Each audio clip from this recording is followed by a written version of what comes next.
안녕하세요, 불량TV입니다.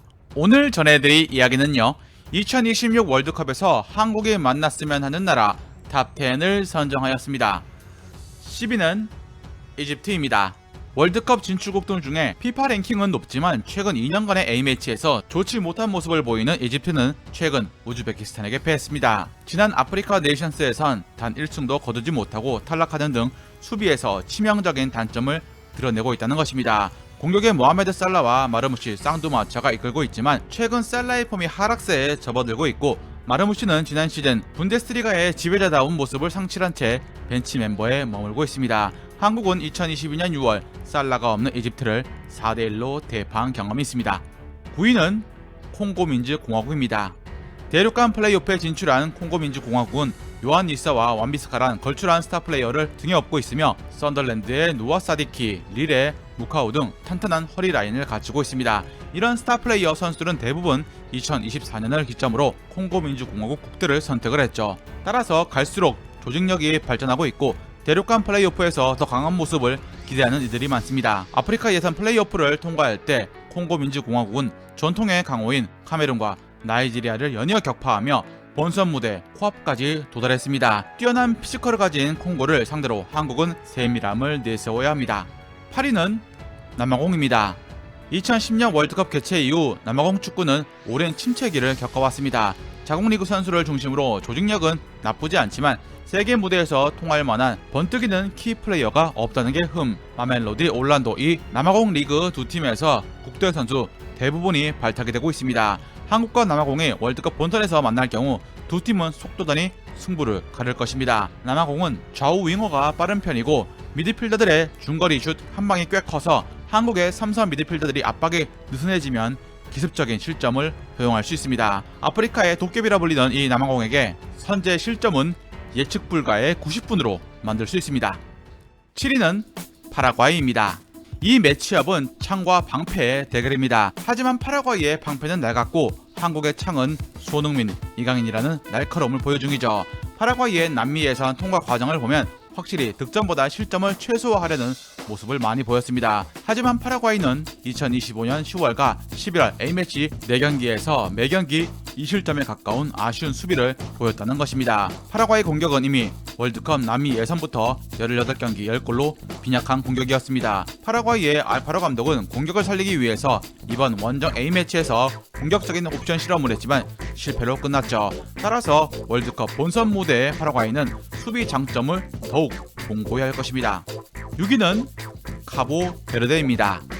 인구 50만 명의 아프리카 팀 카보베르데가 처음으로 월드컵 무대를 밟았지만 최근 경기력은 만족스럽다고 할 수 없습니다. 2025년 조지아, 말레이시아와 무승부를 거두었는데 아프리카 대륙을 떠나 원정 경기 환경에 카보베르데는 크게 애를 먹었습니다. 기본적으로 카보베르데 선수 구성은 90% 이상이 포르투갈, 프랑스, 아일랜드 등 유럽 리그에서 뛰는 이민자 후손들입니다. 그중 라이언 멘데스가 활약 중이지만 그의 나이가 35세라는 점은 아쉬운 대목.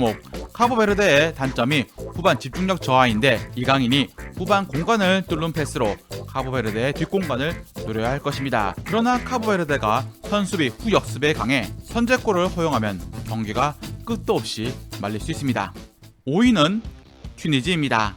객관적인 피파 랭킹만 보면 아프리카 팀 튀니지는 만만치 않은 상대입니다. 그러나 한국은 2023년 10월 튀니지를 4대0으로 대파한 경험이 있다는 것이죠. 당시 튀니지는 특유의 늪축구를 시도했지만 이강인의 프리킥과 개인 능력에 무너지고 맙니다. 기본적으로 한국 선수들은 튀니지는 충분히 이길 수 있는 상대라는 자신감을, 튀니지 선수들은 한국의 속도와 기술에 대한 공포심을 가질 수 있다는 것입니다. 튀니지는 월드컵 본선에서 전통적으로 빈약한 공격력으로 고전해왔습니다. 그렇다고 한국이 이 점을 얕봐선 안되죠. 득점 루트가 단조로워도 세트피스에서 허무하게 골을 내줄 수 있기 때문입니다. 4위는 뉴질랜드입니다. 오세아니아의 맹주 뉴질랜드는 크리스 우드라는 확실한 타겟형 스트라이커를 보유하고 있습니다. 오세아니아 예선 경쟁팀이 약한 만큼 우드는 연속 헤트트릭을 터뜨리면서 예선을 폭격을 했죠.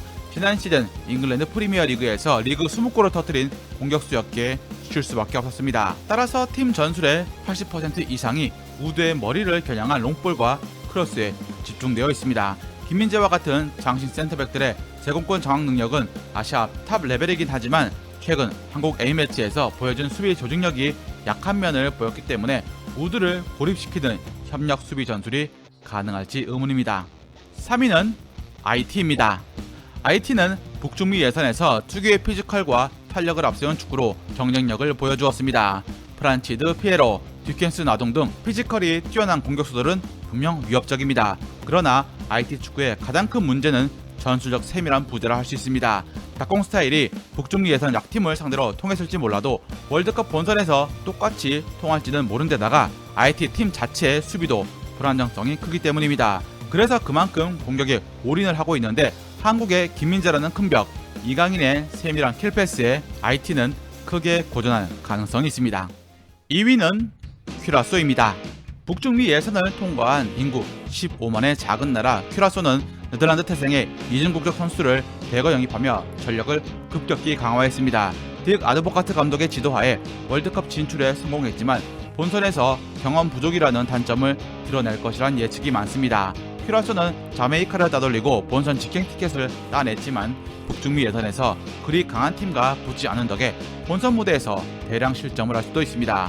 다만 큐라소를 얕보아선 안 될 것이 딕 아드보카트가 지휘봉을 잡은 2024년부터 조직력을 잘 다져오고 있다는 점, 그리고 네덜란드의 이중국적자이자 맨유 유스 출신 타이트 총이 2025년부터 뛰면서 공격을 풀어주고 있고 잉글랜드 아스톤빌라 출신의 바쿠나와 그의 동생 미들스브로의 손체 한센, 아인토벤 센터백 아르만도 오비스포까지 큐라소에 합류한 뒤 전력이 크게 강력해졌다는 것입니다. 대망의 1위는 볼리비아입니다. 볼리비아는 전세계 국가대표팀 중에 가장 기복이 심한 팀이라고 할 수 있습니다. 해발 3600m의 라파스와 최근 사용하기 시작한 4150m의 엘 알토 홍구장은 원정팀에게 산소 부족이라는 생리적 고통을 안겨주었고, 이를 통해서 볼리비아는 남미 예선에서 브라질, 아르헨티나와 같은 거함들을 잡아내곤 했기 때문입니다. 그러나 월드컵 본선은 이야기가 다릅니다. 만약 플레이오프에서 볼리비아가 이라크를 물리치고 통과해 본선에 오르더라도 미국, 캐나다, 멕시코 지대가 일부를 제외하곤 대부분 낮은 위치에 있습니다.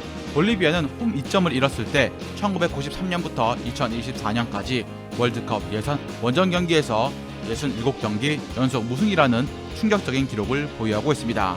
한국이 만나면 높은 확률로 승리할 수 있고, 실제로 2018년과 2019년 A매치에서 한국은 압도적인 경기력으로 볼리비아를 두들겨 팬 사례가 있습니다. 홍명보 감독이 이끄는 한국이 2014년 월드컵의 아픔을 이겨내고 월드컵에서 1승을 거두어낼 수 있을까요? 즐겁게 보셨다면 구독과 좋아요 클릭을 부탁드립니다.